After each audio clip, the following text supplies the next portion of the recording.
자율주행으로 AI에게 맡겨놨다. 근데 이게 사고가 났다. 그러면 누가 운전을 한 거냐? 기술을 쓰는 사람이냐 아니면 기술이냐? 벌써부터 그러는데 이거 앞으로 어떻게 할 겁니까?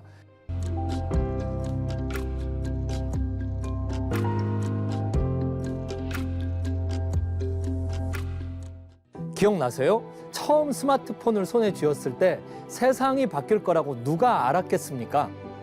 그런데 지금 우리는 그보다 훨씬 더 빠르고 더 깊은 변화를 맞이하고 있는 것 같습니다. 바로 AI의 시대죠. AI로 학교 과제도 진행하고 회사 기획서도 AI로 제출하고 아니 심지어 교회 목사님도 AI로 설교 주해 작업하고 본문 분석하고 AI 쓰는 속도가 무섭게 성장하고 있는 것 같더라고요. 이걸 어떻게 봐야 되겠냐? 이거 되게 부정적인 거 아니냐? 이런 의견이 있는 거죠.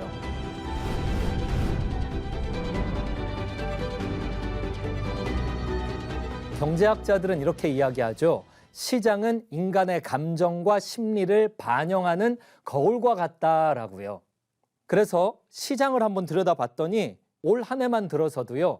AI 영역의 성장률이 671억 달러이고 이것은 향후 10년 동안 매년 40%씩 시장이 성장할 것 같다라는 예측과 맞물려 있지요. 상황이 이렇다 보니까요.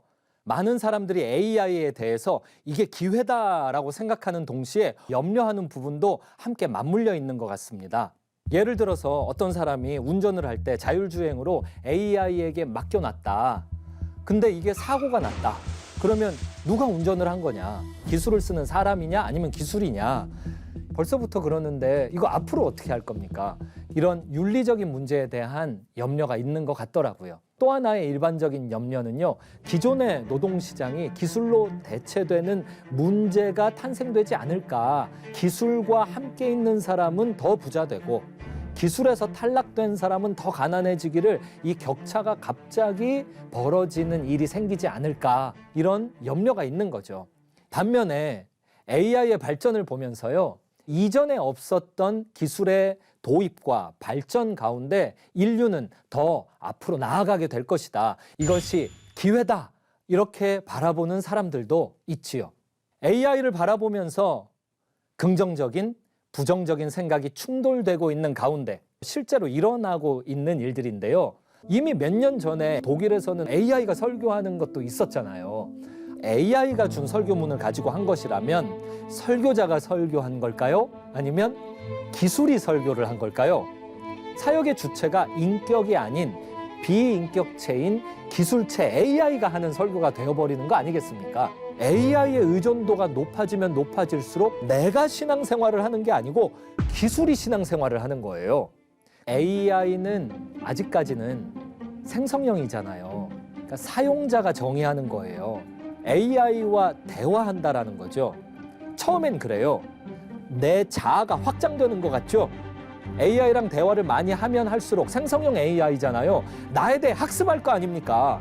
내가 좋아하는 말씀만 선별해서 내가 마음에 들어하는 대답만 줄 수가 있다고요. 그러면 이거 헤어나올 수가 없는 거예요. 그냥 나만 옳은 거죠. 기술을 사용하는 게 아니라 사용을 하다 보니 기술의 종속이 되는 거죠. 이게 신앙의 영역에 있어서도 충분히 우려가 되는 부분이에요. 또 한 측면에서는요, 신학적 도전도 있습니다. 인격을 가진 척하는 기술이 등장하고 기술을 사용하는 사용자가 많이 생겼을 때 AI에게 인격이 있습니까? 없습니까? 영혼은 있나요? 없나요? AI로 기도문을 작성해서 그걸 보고 읽는 기도를 했다. 하나님이 응답을 하실 것인가? 안 하실 것인가? 기독교인은 AI를 어떻게 바라봐야 할까요? 마태복음 10장 16절이 떠오릅니다. 예수님이 제자들을 파송하면서 말씀하시죠. 너희들은 뱀 같은 지혜를 가지라고요. 예수님은 우리에게 비둘기 같은 순결만 요구하지 않으셨어요. 동시에 뱀 같은 지혜도 함께 가지라고 하셨어요.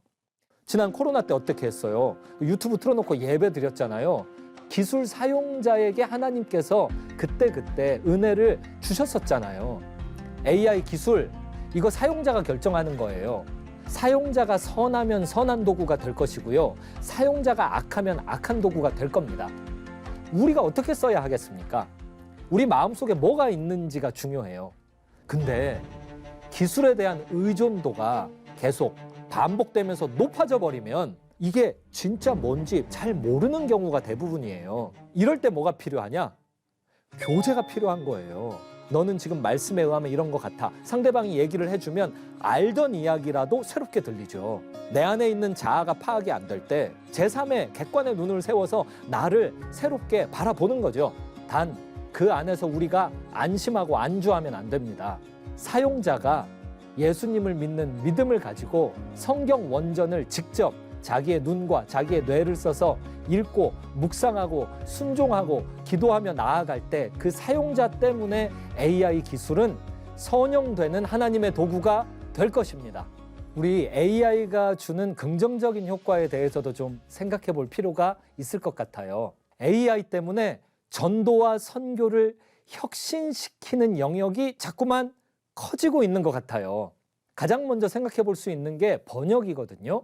만약에 2000년 전에 AI 기술이 있었다면 얼마나 복음을 전하는 일에 각 민족과 각 나라의 방언으로 잘 전했겠습니까? 또 어떤 사람들은요, 예수님이 누구신데 사람들이 저렇게 욕을 계속하지?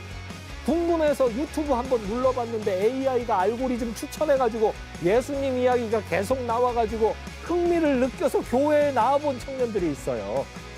그뿐만이 아니에요. 신앙 자료들에 접근하기가 굉장히 수월해졌습니다. 이거 제가 학교 다닐 때는 말이에요. 도서관이 산 꼭대기에 있었어요. 거기를 땀을 뻘뻘 흘리면서 올라가서요. 학생증 찍고 들어가서 자료 수집하는 데만 반나절 걸렸어요. 지금은요. 1초면 돼요. 1초면. 신앙 자료를 쏟아내줍니다. AI는 이렇게 하나님의 영광을 위한 도구가 될 가능성이 많은 기술 영역입니다. 기술 중심이 아닌 예수 그리스도 복음 중심의 삶을 유지하는 것이 AI 기술 선용의 핵심이 될 것입니다. 하나님은 죄인을 구원하시기 위해서 모든 것을 선용하실 하나님이십니다. 밤하늘을 쳐다봐요. 어두운 걸 쳐다보면서 누가 별을 봤잖아요. 그러면 와, 별이 빛난다 그럴 거 아닙니까? 기술이 발달하는 걸 보면서 염려가 밤하늘처럼 많이 있어요. 주변이 깜깜할수록 예수님을 진짜로 따르면서 AI를 단지 기술로 선용하는 사람들은 더 도드라져 보일 것입니다. AI 시대에도 우리가 붙들어야 할 중심은 예수 그리스도뿐입니다. 우리 마음속에 예수님을 주인 삼고 예수님을 믿고 따르는 복음 중심적인 신앙이 있어야 합니다. 그래야 분별력을 가지고 뱀 같은 지혜를 가지고 AI 기술도 선용할 수 있는 주체가 될 것입니다. 답은 오직 복음에만 있습니다.